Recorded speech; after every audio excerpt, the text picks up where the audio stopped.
एक तू ही निरंकार, हे अविनाशी परम प्रकाशी, हे निर्गुण निरंकार, नित्य सनातन आदि अनंतरती, सृष्टि के आधार। जब ये धरती अंबर न थे और न था संसार, तब तू ही था तू ही रहेगा आगे भी करता। कायम दायम रहने वाला अजर अमर दातार, क्या गाएगा कोई तेरी महिमा परंपार। तेरा रुतबा सबसे ऊंचा जग के सृजनहार, नमस्कार हर देव है करता तुझको बारंबार। नमस्कार हर देव है करता तुझको बारंबार। गुरुर्ब्रह्मा गुरुर्विष्णू गुरुर्देव महेश्वरा, गुरु साक्षात परब्रह्म तस्मै श्री गुरुवे नमः। ब्रह्मानंदम परमसुखदम केवलम ज्ञानमूर्ति, द्वंद्वातीतं गगनसदृशं तत्त्वमस्यादिलक्षणम्, एकं नित्यविमलमचलं सर्वद्विसाक्षिभूतं भावान्तीतं त्रिगुणरहितं सद्गुरुं तं नमामि।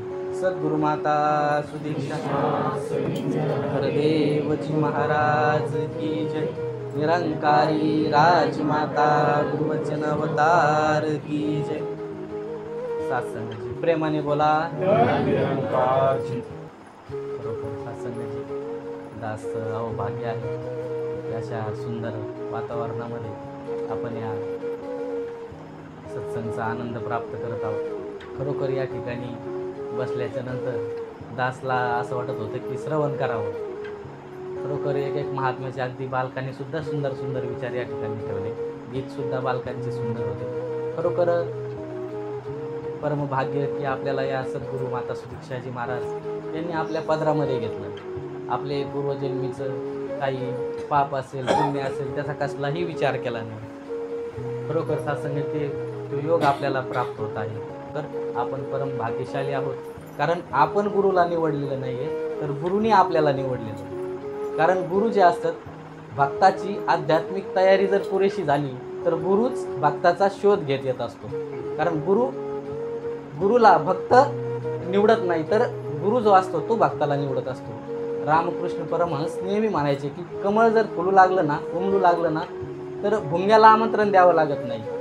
त्याच पद्धतीनं जर पाणी 100 अंश सेल्सिअस तापलं की त्याची आपोआप तयार होते। त्या पद्धतीनं गुरु शिष्याची आध्यात्मिक तयारी पुरेशी झाली की गुरुच त्याचा शोध घेत त्याच्या दारापर्यंत येत असतो, गुरुच त्याचा शोध घेत त्या शिष्यापर्यंत येत असतो। आपण परम भाग्यशाली आहोत की ते भाग्य आपल्याला मिळालं आहे। असा पूर्ण सद्गुरू आपल्या जीवनात आला आणि त्या हरीची त्या ईश्वराची ओळख आपल्याला करून दिली। जो सगळे आत्ता महात्मा म्हणाल्याप्रमाणे की सर्वत्र भरलेला हरी, पण काही लोक त्याला मूर्तीमध्ये सीमित पाहतात, फोटोमध्ये पाहतात, पण आपल्याला असं काही अवस्था आपली करून टाकली की पूर्ण आपल्याला अंगसंग हा परमात्मा दाखवला आहे। तो हरी जो आहे तो आपल्याला एकदम इतका जवळ की अंगावरचे कपडे आपल्यापेक्षा लांब आहे, इतक्या जवळ हा परमात्मा आहे। अगदी डोळ्याच्या बुबुळाच्या ही पेक्षा जवळ असणारा परमात्मा तो आपल्याला एका क्षणामध्ये सद्गुरूने दाखवून दिला।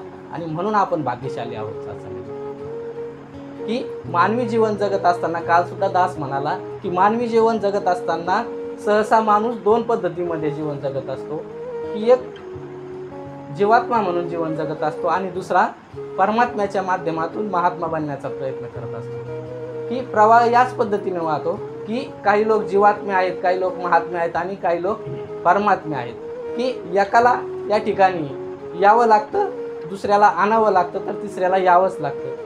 एक वर्ग असा आहे केवळ जीवन जगतो आणि दुसरा वर्ग असा आहे तो जगवतो आणि तिसरा वर्ग असा आहे तो जागवतो। केवळ जीवन जगतो त्याला मनुष्य म्हणतात आणि अज्ञानाच्या तिमिरामध्ये कितीही पाप पुण्य करा, सज्जन म्हणून जगा, दुर्जन म्हणून जगा, चांगल्या मार्गाने प्रवास करा, वाईट मार्गाने प्रवास करा, तरीसुद्धा जो जगवतो तो परमात्मा आहे आणि तिमिरातून जाग करतात ते संत आहेत, महात्मे आहेत। प्रवाह याच पद्धतीने वाहतो की आपल्याला ती संधी प्राप्त करून दिली, अगदी सद्गुरूने कृपा केली आणि आपल्याला त्या स्वतःची गादी बहाल केली, आपल्याला त्या पात्रतेचं आपल्याला बनवलं सद्गुरूने की आपली सगळी भटकंती आपली चुकवली, अगदी आपला जन्म मरणाचा फेरा तर चुकवलाच, पण आपली बाकीकडे जाण्याची जी भटकंती आहे, इथून पंढरपूरला, आता महात्मा म्हणाले इथून पंढरपूरला लोक जातात, 2-3 ठिकाणीच लोकांना परमात्मा दिसतो, पण आपल्याला अशी अवस्था आहे की जेथे जातो तेथे तू माझ्या संगती चालविसी हाती धरून या, अशी काही अवस्था आपली या ठिकाणी करून टाकली. आपल्याला पूजा अर्चेचं तर कसलंही घेणं देणं नाही आहे. आपल्याला माहिती पडलं ते की सत्य आपला भ्रम नाहीसा झाला, ब्रह्माची प्राप्ती झाली आणि तो भ्रम समाप्त झाला. आता आपल्याला तर फुलहार व्हायची, ते पंचामृत व्हायची, काही पाणी न्यायची, हळदी कुंकू व्हायची, अशी कसलीही आपल्याला ती आवश्यकता सद्गुरूंनी ठेवली नाही. की आता आपल्याला जे जे दिसतंय ना ते सगळं परमात्मामय दिसतंय, सगळं ब्रह्ममय दिसतंय. आपल्याला ती अवस्था आपल्याला सद्गुरूंनी प्राप्त करून दिली. ते ब्रह्म जे आपल्याला बाहेरही दाखवलं आणि आपल्या अंतर्मनात होतं ते सुद्धा आपल्याला त्याची जाणीव करून दिली. म्हणजे अहम ब्रह्मास्मी. प्रत्येकजण म्हणतोय नुसता मी ब्रह्म आहे, कारण भक्तीची पहिली पायरी कोणती असेल तर हीच आहे की अहम ब्रह्मास्मी, म्हणजे मी ब्रह्म आहे. हे प्रत्येकाला माहिती आहे, प्रत्येक पंथातला माणूस म्हणतोय, पण आपल्याला त्याची जाणीव करून दिली की सर्वं खलविदं ब्रह्म, की माझ्या दृष्टीने, माझ्या अनुषंगाने, माझ्या या डोळ्याच्या माध्यमातून मी जे जे पाहतोय सृष्टीमध्ये ते ब्रह्ममय आहे, ते ब्रह्म आहे, तो ईश्वर आहे, याची जाणीव आपल्याला सद्गुरूने करून दिली. तो जळीस्थळी परमात्मा आपल्याला दाखवलाय की आपल्याला आता इकडं तिकडं भटकायची गरज नाही आहे. ही कृपा कोण करत असतो तर सद्गुरू करत असतो, कारण हा सद्गुरू हा मोठ्या भाग्याने मिळत असतो. पूर्वजन्मीचं आपलं काहीतरी पुण्य असेल, संचित असेल, त्याच्यामुळं आपल्याला हा पूर्ण सद्गुरू मिळाला. आणि तुम्हासारख्या मायबापांचं सुद्धा दासला हे सानिध्य लाभतंय, तुम्हासारख्या मायबापांचं दर्शन होतंय, तुम्हासारखे संत महात्मे सुद्धा दासच्या जीवनामध्ये आले. खरोखर ही अवभाग्य आहे सत्संगी. अगदी जीवनामध्ये ही लोक येणं, अगदी संत संग लाभणं ही मोठी. आता बाहेरचे लोक आपल्याला येड्यात काढत असतील, आता हे कोणते संत आहेत, नजन महात्मा, अरे हे संत काय म्हणून घेतात, जगताप महात्मा, अरे हे कसले संत, हे जीन्स पॅन्ट घालते, टी शर्ट घालते, यांना काय संत म्हणायचं. पण सत्संग जी संत, ही जी संत म्हणजे एखाद्या पोशाखाचं नाव नाही आहे, संत एखाद्या वेशभूषेचं नाव नाही, तर संत ही मनाची झालेली अवस्था आहे, जी साधू संतांची झाली होती. म्हणजे ज्याने जाणेला भगवंत तया नाव बोले जे संत, ज्यानं भगवंताची प्राप्ती केली, जो परमात्मा आहे, जो ईश्वर आहे, जो आत्ता माताजी म्हणाले की पूर्वी होता, आजही आहे आणि उद्याही असणार आहे. पृथ्वी चंद्र सूर्य तारे सर्व त्याचीच लेकुरे, अन्न पाणी तोची देतो, प्रेमे सर्वा सांभाळितो. भावे भजा तया देवा, सर्व सुखा जातो ठेवा, एक देव आहे खरा, माया आटीला पसारा. शरण जावे संत जना, सत्य मानावे निर्गुण. की देव निर्गुण आहे, निराकार आहे. देव निर्गुण निराकार, लोक भाविती पाषाण. महात्मा म्हणाल्याप्रमाणे की त्या पाषाणाला भाविती. देव निर्गुण निराकार, लोक भाविती पाषाण फुटे, पण निर्गुण कैसा फुटे. की हा तो पाषाण फुटेल, ती मूर्ती फुटेल, आपण म्हणतो मूर्ती बनली. आता देव आपल्याला तर सांगितलं ते तुटत नाही, फुटत नाही, आणि ही मूर्ती तर 10 दिवसाला, वर्षाला बदलावं लागती, फुटती तुटती.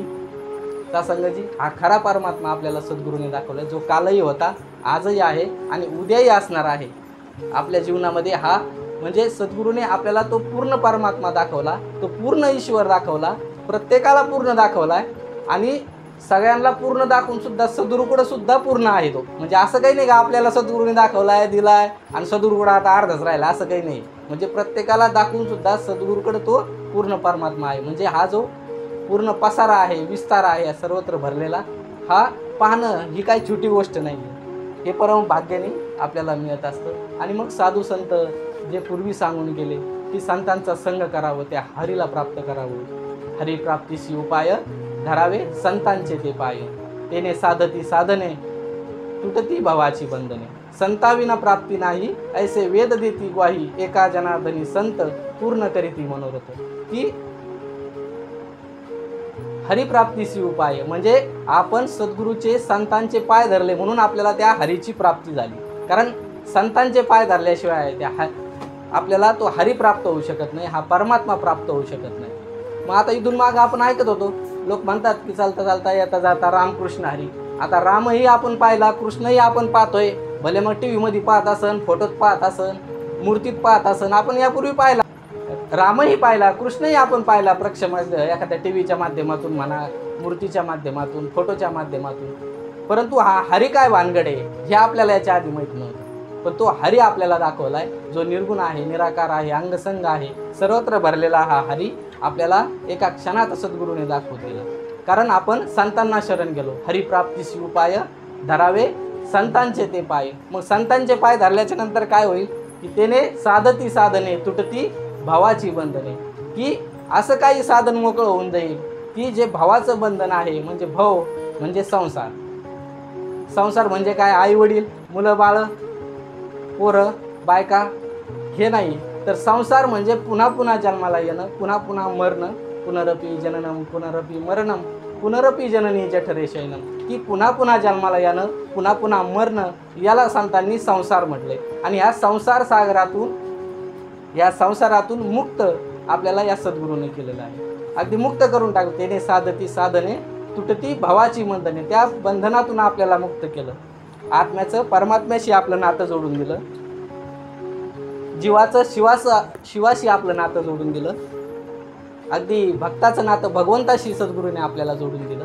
म्हणून संतांना शरण जाण्याचा सल्ला साधू संतांनी गुरु पीर पैगंबरांनी दिला. कारण संताविना प्राप्ती नाही. अगदी स्वामी विवेकानंद पूर्ण ग्रंथ त्यांनी वाचले, कितीतरी देशामध्ये जाऊन आले, पायाखाली पूर्ण देश त्यांनी घातले बरेचसे, आणि पूर्ण भटकंती केली. पण जो परमात्मा त्यांना लिखित होता, जे शास्त्र त्यांनी वाचलं होतं, पुराणं वाचली होती, ग्रंथ वाचले होते, गाथा वाचल्या होत्या अभंगाच्या, एवढ्या जे वर्णन त्या ग्रंथामध्ये होतं, त्या परमात्म्याला त्यांची पाहायची इच्छा झाली, परंतु तो दाखवण्यास कोणी तयार नव्हतं. म्हणजे शेवटची त्यांची स्टेप अशी होती की त्यांना ते ग्रंथ ते फेकून देणार होते.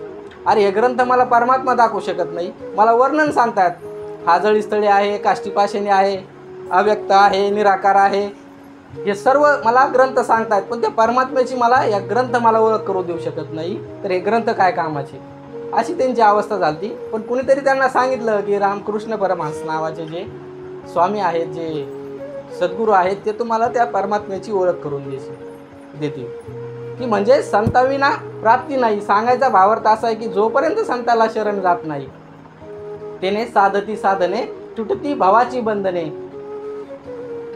संताविना प्राप्ती नाही ऐसे वेद देती बाई. म्हणजे एकनाथ महाराज म्हणाले नाही की, किंवा आपण म्हणत नाही, दास म्हणत नाही, तर असे वेदांनी सांगितलंय की संताविना त्या परमात्म्याची प्राप्ती होणार नाही. मग स्वामी विवेकानंदांची अवस्था ती होती की ग्रंथ वाचले, परंतु त्याची प्राप्ती त्यांना झाली नाही. आस लागली त्या भेटी लागे जेव्हा लागलीसे आस, पाहे रात्रंदिवस वाट तुझी, की त्यांना त्या परमात्म्याची ओढ लागली, की जो परमात्मा त्यांनी वाचला. अनेक ठिकाणी गेले, अनेक साधूंनी संतांनी त्यांना विचारायचे की तुम्ही देव पाहिलाय का.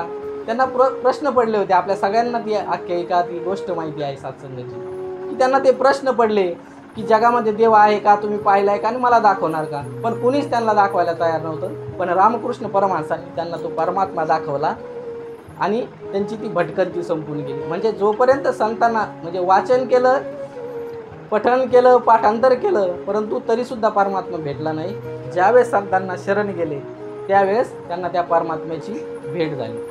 त्यावेळेस ते खऱ्या अर्थानं त्यांना तो परमात्मा दिसला. सत्संगाची एका जनार्दनी संत पूर्ण करीती मनोरथ, की भक्ताच्या सदिच्छा पूर्ण करणारा कोण असेल तर तो सद्गुरू आहे. भक्तांच्या ज्या काही मनोकामना पूर्ण करणारा जो काही पुरुष आहे, जो कोणी व्यक्ती आहे, तो सद्गुरू आहे.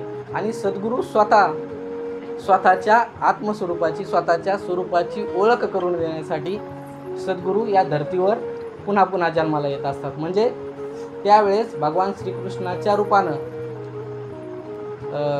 या निराकार ईश्वराने घेतला, आणि अर्जुनाचे सद्गुरूसुद्धा तेच होते. आणि म्हणजे सद्गुरूच्या रूपामध्ये येऊन परमात्म्याची ओळख करून दिली. म्हणजे परमात्मासुद्धा तोच, आणि सगुण रूपामध्ये, सद्गुरूच्या रूपामध्ये साकार होऊन या ठिकाणी या विश्वाला ते ब्रह्मज्ञान, तो ईश्वर, त्या अल्लाह गॉड वाहेगुरूची ओळख करून देण्यासाठी हे संत महात्मे, हे अवतारी पुरुष याच्या माध्यमातून स्वतः परमात्मा येत असतो. आणि अगदी हाच परमात्मा निर्गुण निराकार ईश्वर अगदी सद्गुरू माता सुदीक्षाजी महाराज यांच्या रूपानं आपल्याला या ठिकाणी या भूतलावर आहे. आणि पूर्ण असा सद्गुरू आहे की हा ईश्वर जो आहे त्याची खऱ्याखुऱ्या देवाची ओळख आपल्याला आज जगाच्या पाठीवर निरंकारी मिशनच्या माध्यमातून सद्गुरू माता सुदीक्षाजी महाराज अखंड विश्वाला करून देत आहे. खरोखर दासला तुम्हा सर्व साधू संतांना भेटून खरोखर आनंद झाला की महाराज अगदी शाळेमध्ये जेवढा आनंद आला नसता तेवढा आनंद या ठिकाणी आला सत्संगाची. म्हणजे सगळे महात्मे या ठिकाणी उपस्थित राहिलेत. अगदी घर भरून गेलं सत्संगाची. सुंदर असं या ठिकाणी महात्मांनी वास्तू बांधलेली आहे. खरोखर दासला या वास्तूवरून एक शब्द आठवते, काही एक ओळी आठवत्यात एका कवीच्या, की तो कवी असं म्हणतो की घर नव्याने पुन्हा बांधले पाहिजे, घर नव्याने पुन्हा बांधले पाहिजे, जळवाटांना जुन्या जाळले पाहिजे, रोप लावायचे या अटीवर पुन्हा मी तुला तुम्हाला भांडले पाहिजे, घर नव्याने पुन्हा बांधले पाहिजे. खरोखर अप्रतिम अशी वास्तू आहे सत्संगीची. अगदी आमचे काळे महात्मा या ठिकाणी आले नव्हते, प्रथमच आल्याबरोबर ते म्हणे काळे महात्माचं घर आहे, तर सुंदर घर आहे. खरोखर सत्संगीची सद्गुरूची अशी कृपा आहे. तुम्हासारख्या साधू संतांचं दर्शन वारंवार होत आहे, सेवा करण्याची संधी प्राप्त होत आहे. खरोखर या ठिकाणी अगदी बालकसुद्धा अप्रतिम बोलत होते. सत्संगीची दासला असं वाटलं की आज खाली बसूनच ऐकावं का, म्हणजे सांगण्यापेक्षा आज श्रवणामध्ये आज जास्त आनंद वाटत होता. या सत्संगाची सद्गुरूने असीम कृपा केलेली आहे. तुम्हासारख्या मायबापांची सेवा करण्याची संधी सद्गुरू या ठिकाणी वारंवार देत आहे. ज्या कोणाला तणाची काही व्याधी असेल सद्गुरू ती दूर करो, काही धनाची त्यांना कमी असेल त्यांना पूर्ण धनाची प्राप्ती हो, त्यांचं आरोग्य, ज्यांना काही व्याधी असेल त्यांचं आरोग्य संपदा त्यांना मिळो, दीर्घायुष्य लाभो, ज्याला जे जे हवं ते मिळो. सत्संग ज्यादी दास घेणार नाही ह्याची दान दे गा देवा, तुझा विसरण व्हावा, न लगे मुक्ती धन संपदा, संत संग देई सदा, संत संग देई सदा. प्रेमाने बोला.